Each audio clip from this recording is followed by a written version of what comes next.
আল্লাহ তাআলা মোমেনদেরকে বলছেন, আপনারা যারা ঈমান এনেছেন আপনাদেরকেই আল্লাহ ডাক দিয়ে বলছেন, হে ঈমানদারগণ, আমিনু বিল্লাহ, আল্লাহর প্রতি ঈমান আনো।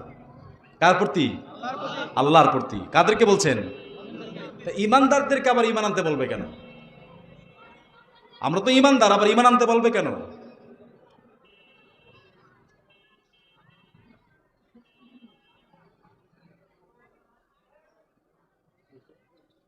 কি সমস্যা হয়েছে? না আপনারা কেউ চলে গেলে আমিও চলে যাব। আমি কিন্তু তাফসীর করতে বলছি, পাগলামি করতে বসি নাই। কেউ করতে পারবেন না, ঠিক আছে? এমনি আপনারা অল্প কয়েকজন, চারতলা মসজিদের ভিতরে এক নিচতলায় যে মুসল্লি হয়, সবাই মিললেও তো আশপাশ যারা তাও তো না। তাই এতগুলো অল্প সময় অল্প মুসল্লি নিয়ে কি শ্রোতা নিয়ে কথা বলা যায়? আরও যদি আপনারা লড়াচড়া করেন, তাফসীর কোরআনের তাফসীরের সামনে আসছেন, আপনারা কি পরিশুদ্ধ হওয়ার জন্য? মাহফিল করার উদ্দেশ্য কি? মাহফিলের উদ্দেশ্য যদি হয় যে আমরা এখান থেকে কিছু নিব, তাহলে কিন্তু আপনাদের ভালো করে শুনতে হবে, বসতে হবে। আমরা কি চাই নিজেদেরকে পরিশুদ্ধ করতে? চাই কি চাই না? কারা কারা চাই হাত তুলে দেখাই।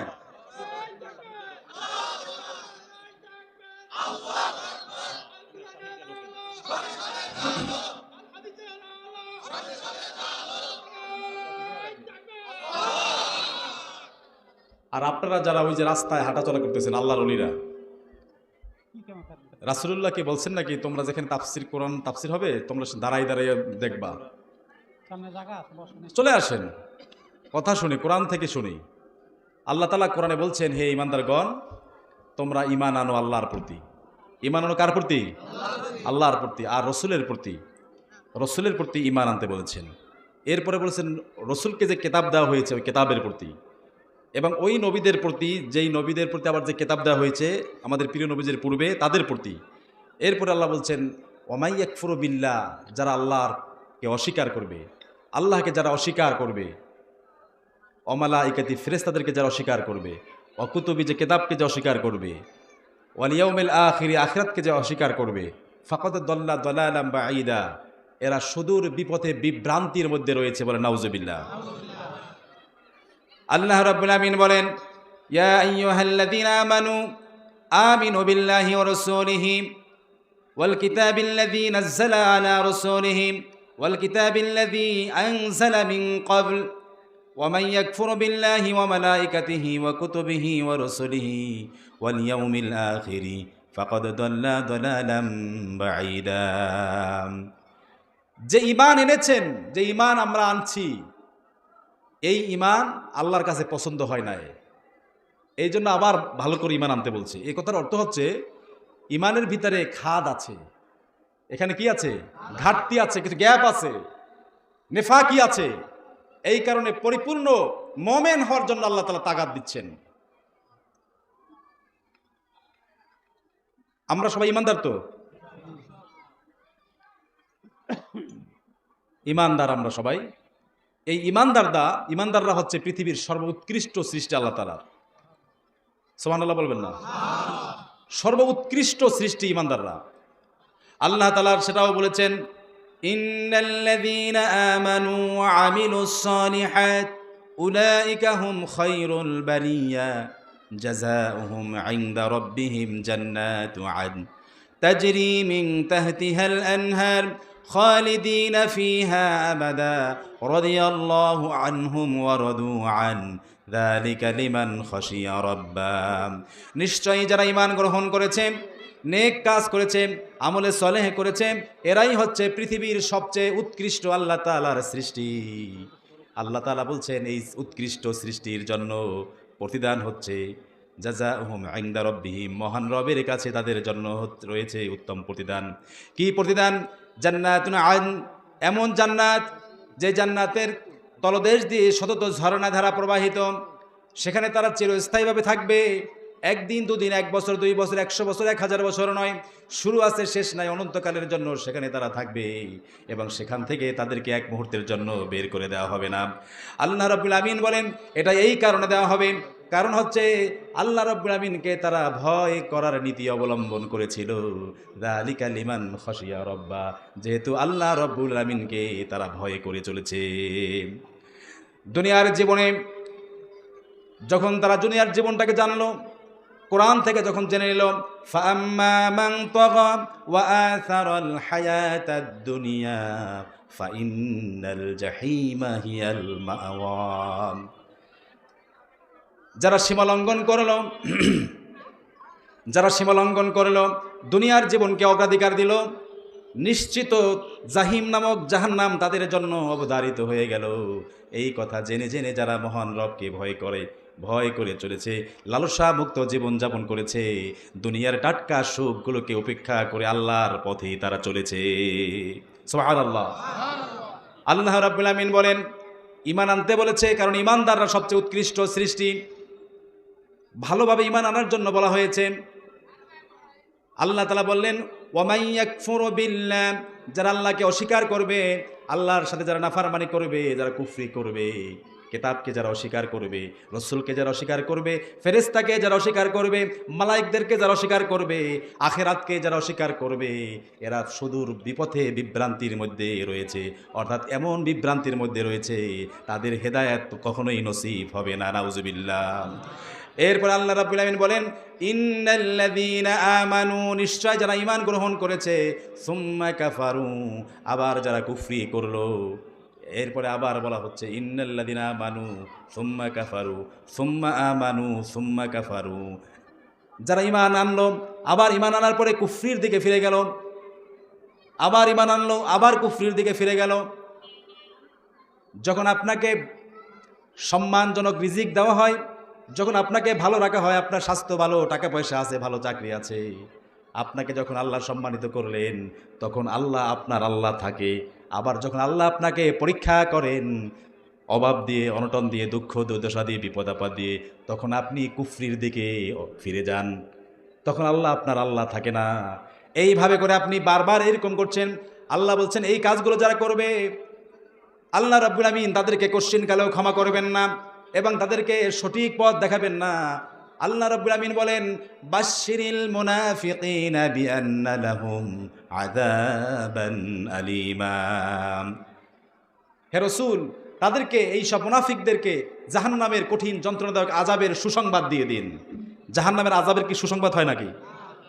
কি হয়? দুঃসংবাদ হয়। আল্লাহ সুসংবাদ বললেন কেন? এই কঠিন, এই মুনাফিকদের এত কঠিন আযাব দেওয়া হবে, আযাবের এই শাস্তির তীব্রতা বোঝানোর জন্য আল্লাহ তাআলা এই ব্যঙ্গ করে এই বাশশিরিল শব্দের ব্যবহার করলেন। বাশশিরিল মুনাফিকিনা বিআন্না লাহুম আযাবান আলীমা। আমাদের দেশে ইসলামী হুকুমত আমরা সবাই চাই কি চাই না? শারআ লাকুম মিনাদ-দীন মা ওয়াসসা বিহি নূহা ওয়াল্লাযী আওহাইনা ইলাইক ওয়া মা ওয়াসাইনা বিহি ইব্রাহিম ওয়া মূসা ওয়া ঈসা আন আকিমুদ-দীন ওয়া লা তাতাফাররাকু ফি। তোমাদের জন্য বিধিবদ্ধ করা হয়েছে, তোমাদের জন্য লফুল্লি করা হয়েছে, লিগাল্লি করা হয়েছে, ইনিশিয়েট করা হয়েছে, তোমাদের জন্য বিধি প্রবিধি করা হয়েছে, বিধিবদ্ধ করা হয়েছে। কি সেটা? লাকুম দিন, দিনকে বিধিবদ্ধ করা হয়েছে। দিন মানে জীবন ব্যবস্থা, আপনার চাকরি, আপনার নকরি, আপনার বিয়ে শাদী, কায় কারবার, ব্যবসা বাণিজ্য, চলাফেরা, ব্যক্তিগত জীবন, সামাজিক জীবন, রাষ্ট্রীয় জীবন, আপনার সমস্ত জীবনে আপনার ইসলামাইজ হতে হবে। কি হতে হবে? ইসলামাইজ হতে হবে, ইসলামিক ওয়েতে হতে হবে, কোরআন হাদিসের মোতাবেক হতে হবে। আপনি কিন্তু সেটা না। আপনি মসজিদে শুধুমাত্র নামাজ পড়বেন কোরআন দিয়ে, আর বাহিরে আপনি শয়তানের পথে আপনি চলবেন, শয়তান দিয়ে, আপনি শয়তানের মেকানিজম দিয়ে আপনি নিজের জীবন ব্যক্তিকে পরিচালনা করবেন। দিন মানে হচ্ছে জীবন ব্যবস্থা। আপনার জীবন ব্যবস্থা হবে কোনটা? ইসলামিক জীবন ব্যবস্থা হবে। ইন্নাদ-দীনা ইনদাল্লাহিল ইসলাম, আল্লাহর কাছে মনোনীত পছন্দনীয় ধর্ম জীবন ব্যবস্থা হচ্ছে ইসলাম, যেটা আল্লাহ পছন্দ করেছে। এই পৃথিবীতে 4,500 ধর্মে অবলম্বীর মানুষ আছে, 4,500 ধর্মগ্রন্থও রয়েছে। আমরা হয়তো বা হাতে গোনা 4-5-6টা জানি, কিন্তু এই যারা পিএইচডি করেন এই ধর্মের উপরে, ধর্মতত্ত্বের উপরে যারা পিএইচডি করেন, ডক্টরেট করেন, ফিলোসফি যারা করেন, এমফিল করেন, গবেষণা করেন, এই 4,000 ধর্মগ্রন্থর উপরে তারা করেন বিভিন্ন ধর্ম নিয়ে। তো এখন এই ধর্মে আপনি সেই সকল ধর্মের ভিতরে শ্রেষ্ঠ ধর্ম হচ্ছে ইসলাম। এই কথা শুধু আমরা কোরআন বলেছি, হাদিস বলেছি, আমরা মুসলমানরা বলছি তা কিন্তু না। যারা বিধর্মীরা, যারা ইসলাম মানে না, তারাও পর্যন্ত বলেছে Islam is the best religion in the world, but Muslim are worst nation because far away from their ideology. ইসলাম হচ্ছে সর্বোৎকৃষ্ট একটি ধর্ম, মুসলমানরা হচ্ছে সবচেয়ে নিকৃষ্ট, কারণ মুসলমানদের ভিতরে নেফাকি ভরা। আল্লাহ কেন বললেন যে আমিনু, এই ইমানদাররা ইমান আনো, কেন বললেন? কারণ আমাদের ভিতরে খাদ রয়েছে, গ্যাপ রয়েছে, নেফাকি রয়েছে। মুনাফিকদের আলামত আপনারা জানেন, 3টি হাদিসে আসছে, কোথাও 4টি আসছে, 5টি, 6টি, 7টি, 8টি পর্যন্ত পাওয়া যায়, আর অনেক আছে। এগুলো কি জানবেন একটু? মুনাফিকদের আলামত, কথা বললে মিথ্যা কথা বলে। এটা কি মুসলমানদের কাজ হতে পারে? কথা বললে কি বলে? আপনারা উসুলুস শাসি কেউ পড়ছেন? উসুলুস শাসি কিতাব, উসুলুস শাসি আলেমে ইন্টার লেভেলে একটা কিতাব আছে উসুলুস শাসি। এই শাসি প্রণেতা যিনি লিখেছেন মুসান্নেফ, তিনি হচ্ছেন আল্লামা মোল্লা জিউন। এই মোল্লা জিউন কোনো একটা জায়গায় বসা আছেন, একজন ব্যক্তি গিয়ে বলছেন, হুজুর আপনার স্ত্রী তো বিধবা হয়ে গেছে, জানেননি? আপনার স্ত্রী কি হয়েছে? বিধবা হয়ে গেছে। তখন হুজুরে একটু দুঃখ পেলেন, আহত হলেন, মানসিকভাবে ভেঙে পড়লেন। আহারে, তাহলে স্ত্রী বিধবা হয়ে গেছে, তাহলে ব্যাপারটা কেমন হবে না, তার অবস্থাটা কি হবে? আরে হুজুরের স্ত্রী বিধবা হয়ে গেছে, একজনের মেসেজ এসে হুজুরে ভেঙে পড়ছে। তখন ওই লোকটা খিলখিলি হেসে দিয়ে বলছে, হুজুর আপনার স্ত্রী বিধবা হতে হলে তো আপনাকে মরতে হবে আগে, আপনি তো জীবিত আছেন। আমি তো এটা চিন্তা করি নাই, আমি চিন্তা করেছি মুসলমানকে মিথ্যা কথা বলে। আমি ভেবেছি মুসলমান তো মিথ্যা কথা বলে না, তুমি তো যা বলে সত্য বলেছ মনে করেছিলাম। সে মজার ছলে মিথ্যা বলেছিল। মুসলমান মিথ্যা বলতে পারে না। মুসলমান কি বলতে পারে না? মিথ্যা বলতে পারে না। মুনাফিকদের আচরণ হচ্ছে তারা মিথ্যা বলবে, কথা বললে অশ্লীল বাক্য ব্যবহার করবে, রেগে গিয়ে অশ্লীল বাক্য ব্যবহার করবে, ফাহিশা কথা বলবে, আমানত রাখলে খেয়ানত করবে। আমানত রাখলে কি করবে? খেয়ানত করবে। ওয়াদা করলে খেলাপ করবে। তাদের ভিতরে নিজের স্ত্রী বাদে অন্য নারীদের প্রতি কামনা থাকবে। অন্তরে কি থাকবে? নিজের স্ত্রী ব্যতীত অন্য নারীদের কামনা তারা করবে। যারা মুনাফিক, খুব লক্ষ্য করে শুনুন, মুনাফিকদের নেফাকি আচরণগুলো শুনুন। নিজের স্ত্রী বাদে অন্য স্ত্রী, অন্য নারীদের প্রতি তাদের আসক্তি থাকবে। তারা একদম তাফসিরে আসছে এই কথাগুলো। এরপরে ইসলামের কোনো বিজয় দেখলে তাদের মনে কষ্ট, জ্বালা বেড়ে যাবে। ইসলামের কোনো ক্ষতি দেখলে খুব খুশি হয়। এই মুনাফিকদের দেখবেন জামাতে বেশি অ্যাটেন্ড করবে না, জামাতের নামাজে অ্যাটেন্ড করবে না। আল জামাতু আন সুনানিল হুদা লা ইয়াতাখাল্লাফু আনহা ইল্লাল মুনাফিক। রাসূলুল্লাহ বলেছেন, এই মুনাফিক ছাড়া কেউ জামাতের খেলাফ করে না, তরক করে না। মুনাফিকদের আচরণ দেখবেন, জামাতে তারা অ্যাটেন্ড করে না, একাকী নামাজ পড়ে, জামাতে পড়তে স্বাচ্ছন্দ্য বোধ করে না। এরপরে এশার নামাজ আর ফজরের নামাজ তাদের জন্য খুবই কঠিন একটি কাজ, তারা করতেই পারে না। ফজরের নামাজে যারা দেখবেন, এরা হচ্ছে আল্লাহর জান্নাতে যাওয়ার পথিক। আল্লাহ রাত্রে ঘুমানোর পরে আবার ফজরের সময় মতো উঠাইয়া দেয়, মসজিদে পাঠাইয়া দেয়।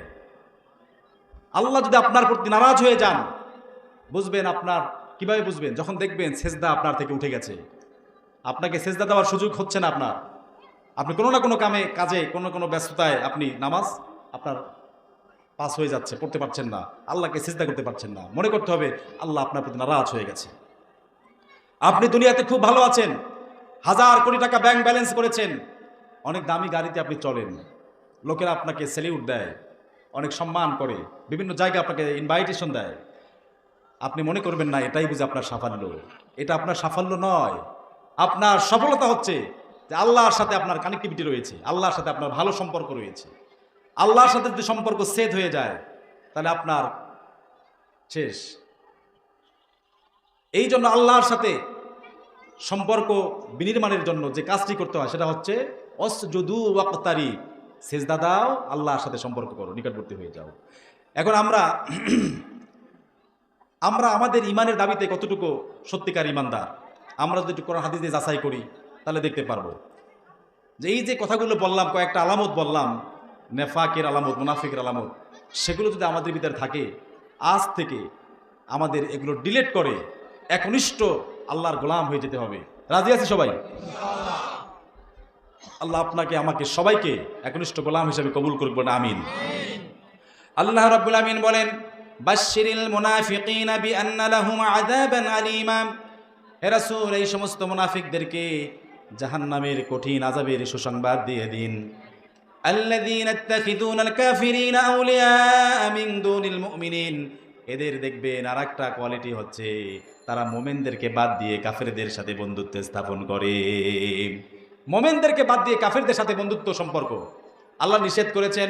তাদেরকে যদি প্রশ্ন করেন আপনি মুমিনদেরকে বাদ দিয়ে কাফেরদের সাথে আপনার এত সম্পর্ক কেন, তারা বলবে আয়াবতাগুনা ইনদাহুমুল ইজ্জা, আমরা তাদের কাছে সম্মান কামনা করি, সম্মান পাওয়া যায়, রুজি রুটি আমাদেরকে দেয়া যায়, টাকার বান্ডিল দিয়ে মুসাফা করে, টাকার বান্ডিল আমাদেরকে দিয়ে যায়, আর তারা যা শিখায়া দেয় সেগুলো আমরা একটু বলি। আয়াবতাগুনা ইনদাহুমুল ইজ্জা, আল্লাহ রাব্বুল আমিন বলেন জেনে রাখো ফাইনাল ইজ্জাতা লিল্লাহি জামিয়া, সকল ইজ্জতের মালিক সম্মানের মালিক হচ্ছে আল্লাহ রাব্বুল আমিন। ইজ্জতের মালিক কাফের মুশরিকরা হতে পারে না। টাকাই কি সবকিছু বলুন? Money is nothing but dirty matter. টাকা হাতের ময়লা ছাড়া কিছুই না। দুনিয়ার মোহ, টাকা লাগবে না, টাকা ছাড়াই আল্লাহ আপনাকে চালাতে পারেন, পারেন না? আজ থেকে যদি আপনি হিসাব করেন 25-30 বছর পরে দেখবেন টাকা ব্যবহারই থাকবে না, টাকার ব্যবহারই থাকবে না, আবার পূর্বের যুগে চলে যাবে। টাকাই সবকিছু না। টাকা কুকুরের আছে, কুকুর চেনেন তো আপনারা? ইটালিয়ান একটি কুকুর, নাম হলো গ্যান্থার 6। এই গ্যান্থার 6কে যেই মালিক লালন পালন করত, পুষত, এই মালিক তার নামে একটা অ্যাকাউন্ট করেছে।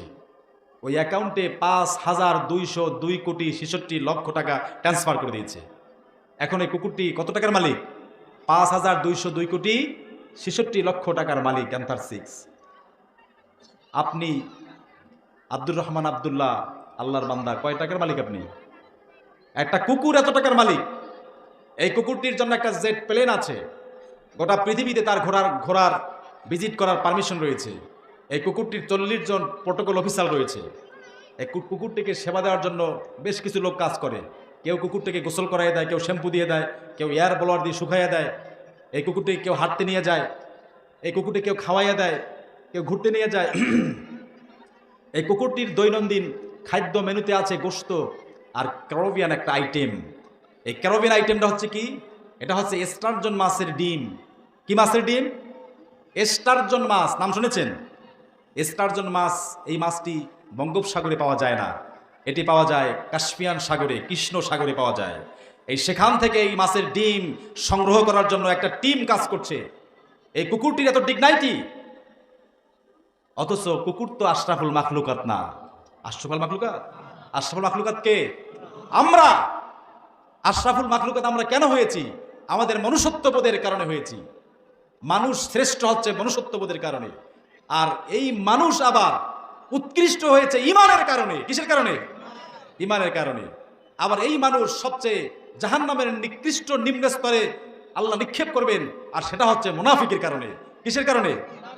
নেফাকের কারণে। পাহাড় পরিমাণ স্মরণের বিনিময়েও আমাকে তুমি কিনতে পারবে না, কারণ আমি মুসলমান। আমি কি? বলুন। পাহাড় পরিমাণ স্মরণের বিনিময়েও আমাকে কিনতে পারবে না, কারণ আমি মুসলমান। আমি ঈমান এনেছি এক আল্লাহর প্রতি। আপনি যদি নিজে নিজে বলেন আমি ঈমানদার, আল্লাহ বলবেন তুই ঈমানদার না। ফেরাউন বলে না ঈমানদারের কথা? ঈমান দাবিতে ফেরাউন বলছিল না? ফেরাউন বলেছিল ঈমানদার, সেও মুসলমান বলেছিল। আমানতু আন্নাহু লা ইলাহা ইল্লাল্লাযী আমানাত বিহি বানু ইসরাঈল ওয়া আনা মিনাল মুসলিমিন। ফেরাউন বলেছিল বনি ইসরায়েলের লোকেরা যে রবের প্রতি ঈমান এনেছে, আমিও তার এই রবের প্রতি ঈমান এনেছি, আর আমি একজন মুসলমান। বলে না এই কথা? আল্লাহ তাআলা বলেন ওর জবাবে, আল আন ওয়াকাদ আসাইতা ক্বাবলু ওয়া কুনতা মিনাল মুফসিদিন। এখন আল্লাহর বলার বাচনভঙ্গিটা কেমন দেখেন? আল আন মানে এখন। ও ফেরাউন, এখন তুমি ঈমান আনতেছো? আল আন ওয়াকাদ আসাইতা ক্বাবলু ওয়া কুনতা মিনাল মুফসিদিন। ইতিপূর্বে তুমি সন্ত্রাস ছিলে, মুসলমানদের পর তুমি ত্রাস সৃষ্টি করেছ, ত্রাসের রাজত্ব করেছ, ইমানদারদেরকে তুমি শুলে চড়িয়েছ, ফাঁসির গাছতে ঝুলিয়েছ, ইমানদারদের পা উপরে দিয়ে মাথা নিচে রেখে তুমি হাত কেড়েছো, মাথা কেটেছো, শরীর কেটেছো, পা কেটেছো, কত ধরনের টর্চার তুমি করেছো। আজ এখন তুমি ঈমান গ্রহণ করেছো, মুসলমান দাবি করেছো। তুমি কেন দাবি করেছো সেটা তো আল্লাহ জানেন। আল্লাহ বলেছেন তুমি প্রাণে বাঁচার জন্য আজকে তুমি ঈমানের দাবি করছো, মুসলমান দাবি করছো। আজ তোমাকে প্রাণে বাঁচানো হবে না। আল্লাহ তাআলা বলেন আলফাল ইয়াউমা নুনাজ্জিকা বিবাদানিকা লিতাকুনা লিমান খালফাকা আয়া।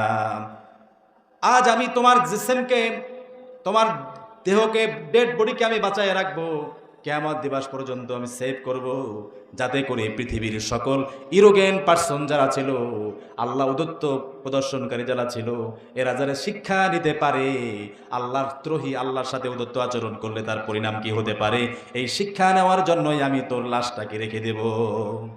আজও ফেরাউনের লাশ মিশরের পিরামিডে আছে কি নাই?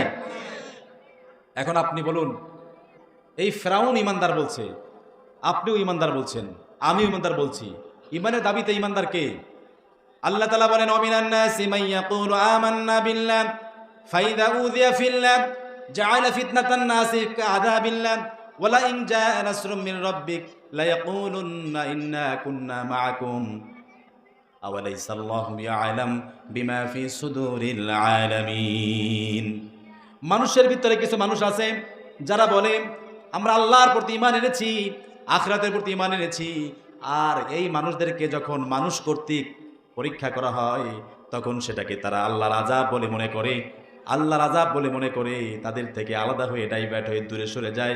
আবার যখন ওই দলকে, আল্লাহ কোনো দলকে যখন বিজয় দান করে তখন তাদের সামনে এসে বলে ইন্না কুন্না মাআকুম, আমরা তো নিশ্চয়ই তোমাদের সাথে ছিলাম, শুধুমাত্র একটা লেবেল লাগিয়েছিলাম, তাদের সাথে চলেছি, আমরা কিন্তু তোমাদেরই লোক, তোমাদের সাথে ছিলাম। আল্লাহ তাআলা বলেন আওয়ালাইসা আল্লাহু বিআলাম বিমা ফি সুদুরিল আলামিন, আল্লাহ কি জগৎবাসীর অন্তরের খবর জানেন না, জানতে সক্ষম নন? আল্লাহ কি জানতে সক্ষম নন? আল্লাহ অবশ্যই জগৎবাসীর অন্তরের খবর জানেন। সুবহানাল্লাহ, সুবহানাল্লাহ, আলহামদুলিল্লাহ, লা ইলাহা ইল্লাল্লাহ। তো জোরে জোরে পড়েন সুবহানাল্লাহ, আলহামদুলিল্লাহ, লা ইলাহা ইল্লাল্লাহ, লা ইলাহা ইল্লাল্লাহ, সুবহানাল্লাহ, আলহামদুলিল্লাহ, লা ইলাহা। বলেন বলেন।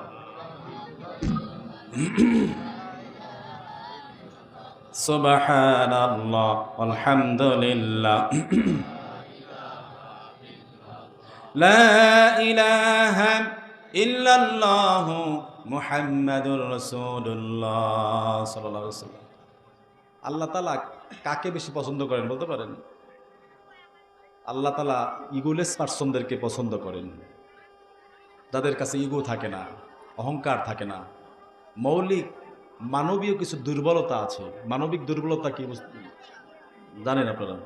মানবিক দুর্বলতা হচ্ছে আত্মপূজা, আত্মপ্রীতি, গীবত, শেকায়াত, পরনিন্দা, পরচর্চা, একাদশদর্শিতা, প্রদর্শন নেচা, অর্থাৎ নিজেকে নিজের পূজা করে, নিজের নফসের অনুসরণ করে চলে।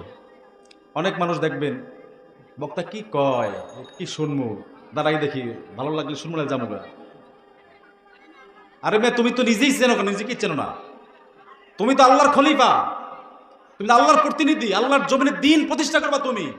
কোরআনের কথা হচ্ছে, তুমি বাজে কাজ নিয়ে ব্যস্ত আছো। আছে না এরকম? বোঝোই না কি জাতের মানুষ আল্লাহ বানাইছেন।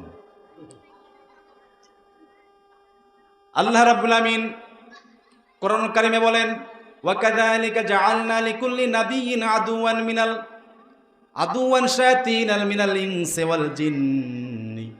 আল্লাহ বলেছেন অনুরূপভাবে আমি নবীদের জন্য শত্রু বানিয়ে দিয়েছি মানুষ শয়তান থেকে আর জিন শয়তানদের ভিতর থেকে।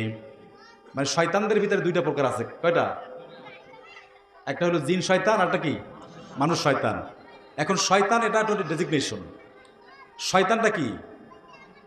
আমরা শয়তান বলতেই খালি জিনকেই বুঝি, জিনদের খারাপ জাতিটাকে বুঝি। আসলে জিনের খারাপ জাতি শয়তান না, যে এই শয়তান শব্দের অর্থ হচ্ছে তিলাগ্ধ, করুণা বঞ্চিত, অগ্নিদগ্ধ, যে আল্লাহর করুণা ও রহমত থেকে একদম ডিটাচ হয়ে গেছে এই ব্যক্তিকে, এটা হলো শয়তান। এই শয়তান মানুষের ভিতর থেকে হতে পারে আর জিনদের থেকে হতে পারে। আল্লাহ বলেছেন কি, আদুয়ান শায়াতিন মিনাল ইনসি ওয়াল জিন, আগে মানুষের কথা বলছে। তা মানুষের ভিতরে কি শয়তান আছে কি নাই? মানুষ দেখতে মানুষ, কিন্তু ও নিজেই একটা শয়তান। ও দেখতে মানুষ, ও নিজে একটা শয়তান। আল্লাহ বলেছেন ওয়াকাযালিকা জাআলনা লিকুল্লি নাবিয়্যিন আদুওয়াম মিনাল মুজরিমিন, অনুরূপভাবে আমি নবীদের জন্য শত্রু বানিয়ে দিয়েছি পাপিষ্ঠ আর অপরাধ প্রবণ লোকদেরকে। যত পাপিষ্ঠ আর অপরাধ প্রবণ লোক, এরা নবীদের সাথে শত্রুতা পোষণ করেছে অতীতে। আজও দেখবেন যারা দিনের দায়ীর কাজ করে, আল্লাহর জমিনে দিন প্রতিষ্ঠা করতে চায়, এদের সাথে শত্রুতা করে কোনো ভালো মানুষ করে? কোনো ইমানদাররা করে? কারা করে? মানুষের ভিতরে যারা শয়তান হয়ে গেছে তারা। এদের দেখবেন ইমান নাই, আমল নাই, আখলাক নাই, চরিত্র নাই, নামাজ নাই, রোজা নাই, হজ নাই, যাকাত নাই, মদ, জেনা, ব্যভিচার, পাপাচার, অশ্লীলতা, বেহায়াপনা, নির্লজ্জতা, সকল ধরনের অপরাধের সাথে তারা সম্পৃক্ত রয়েছে। এরাই দেখবেন ইসলামের হুকুমত চায়, এদেরকে ব্যঙ্গ করে, অতীত করেছে। এবং তারা বলে, কিছু দল আছে দেখবেন বলে, আমরা হচ্ছে সবচেয়ে বড় দল। আমরা কি দল? বড় দল। এই কথা কোরআনেও আছে। আম ইয়াকুলুনা নাহনু জামিউম মুনতাসির, তারা এই কথা বলে নাকি আমরা হচ্ছি সবচেয়ে বড় এবং অপরাজেয় শক্তিশালী একটি বড় দল। আল্লাহ রাব্বুল আমিন বলেন, অচিরেই তারা পিছনের দরজা দিয়ে পালিয়ে যাবে। ফালাম্মা নাসু মা, এবং তাদেরকে আমি যা কিছু দিলাম, শুধু তাই না, দুনিয়ার সুখ সুবিধার সকল দরজাগুলো আমি খুলে দিলাম, যা খুশি তারা তা করতে পারে। একটা পর্যায়ে আমি তাদেরকে হঠাৎ পাকড়াও করলাম। এরপরে আল্লাহ বলেন, ফাকুতিয়া দাবিরুল কওমিল্লাযীনা যালামু ওয়ালহামদুলিল্লাহি রাব্বিল আলামিন। জুলুম করতে করতে যখন সীমা অতিক্রম করে, এই জালিমদের শিকড় আমি মূল গোড়া থেকে কেটে দেই, এমন গোড়া থেকে উফরাইয়ে ফেলি, তারা নিশ্চিহ্ন আমি রাখি না। সুবহানাল্লাহ, চিহ্ন পর্যন্ত রাখে না আল্লাহ, গোড়ার শিকড় মূল কেটে দেয় আল্লাহ রাব্বুল আমিন। এরকম একটা জালিম সম্প্রদায়কে বেশ কয়েকদিন আগে, 15 মাস আগে আল্লাহ রাব্বুল আমিন শিকড় গোড়া থেকে কেটে দিয়েছেন।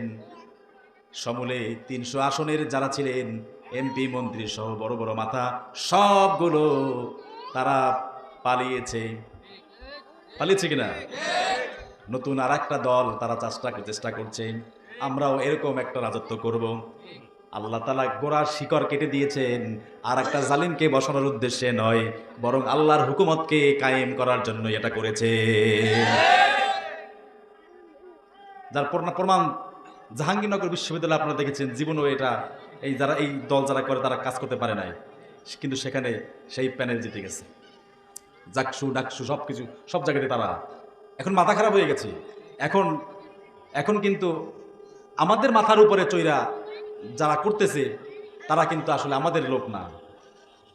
আপনি যদি বলেন বাংলাদেশের প্রধান সমস্যা কি, বলতে পারবেন? বাংলাদেশের প্রধান সমস্যা কি? বাংলাদেশের 1 নম্বর সমস্যা হচ্ছে ভারত। 1 নম্বর সমস্যা কি? 2 নম্বর সমস্যা ভারত। 3 নম্বর সমস্যা ভারত। 4 নম্বর সমস্যা ভারত। 5 নম্বর তাও ভারত। এইভাবে আপনি 84 নাম্বার পর্যন্ত যাবেন, সব ভারত। ভারত এরকম করে স্পাইডারের মতো আমাদেরকে রেখেছে। যখন কনফার্ম হয়ে গেছে যে এদেশে জামাত ইসলাম পাশ করবে, ক্ষমতায় যাবে, রাষ্ট্র ক্ষমতায়, তখন বিভিন্নভাবে বিভিন্ন দলের মাধ্যমে মেকানিজম করে একটা পর একটা কি তৈরি করতেছে। কিন্তু আল্লাহর কারিশমা হচ্ছে কি? আল্লাহর কারিশমা, আল্লাহর কুদরত, আল্লাহর খেলা কি তোমাকে জানাবে নাকি? আল্লাহর কারিশমা হচ্ছে আগামীর সূর্যোদয় হবে ইসলামের সূর্যোদয়।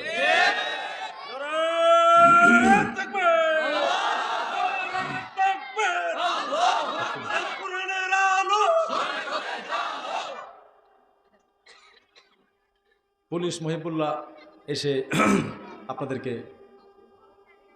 আজান শোনালেন, ওয়াজ শোনালেন, তো আপনারা আরো লোকজন আসলেন না কেন? এই এত অল্প লোক দিয়ে মাহফিল হয়?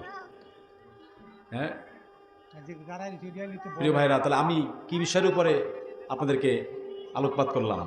কোরআনুল কারিমের সূরা নিসার 136, 37, 38, 39 এই 4টা আয়াতে কারিমার তাফসীর আপনারা বাসায় বসে দেখবেন।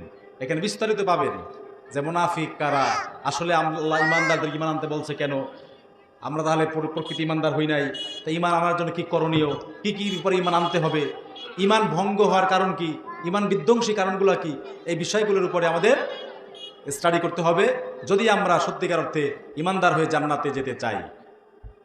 আমরা সবাই রাজি তো? কোথায় যাব আমরা? আমাদের বাড়ি কোথায়? ছিলাম কোথায়? মাঝখানে উল্টাপাল্টা করে ডাইভার্ট হয়ে অন্যদিকে যাইয়েন না। আল্লাহ যেন আমাদের সবাইকে আমাদের আসল বাড়ি জান্নাতে পৌঁছাইয়ে দেন, সেই আমল করার তৌফিক দেন। আমাদের কুরিপুগুলো আল্লাহ আমাদের জন্য ডিলেট করে আমরা যেন সত্যিকার ভালো মুসলিম হতে পারি, ইমানদার হতে পারি, তৌফিক দান করুক সকল বলে আমিন। সবাইকে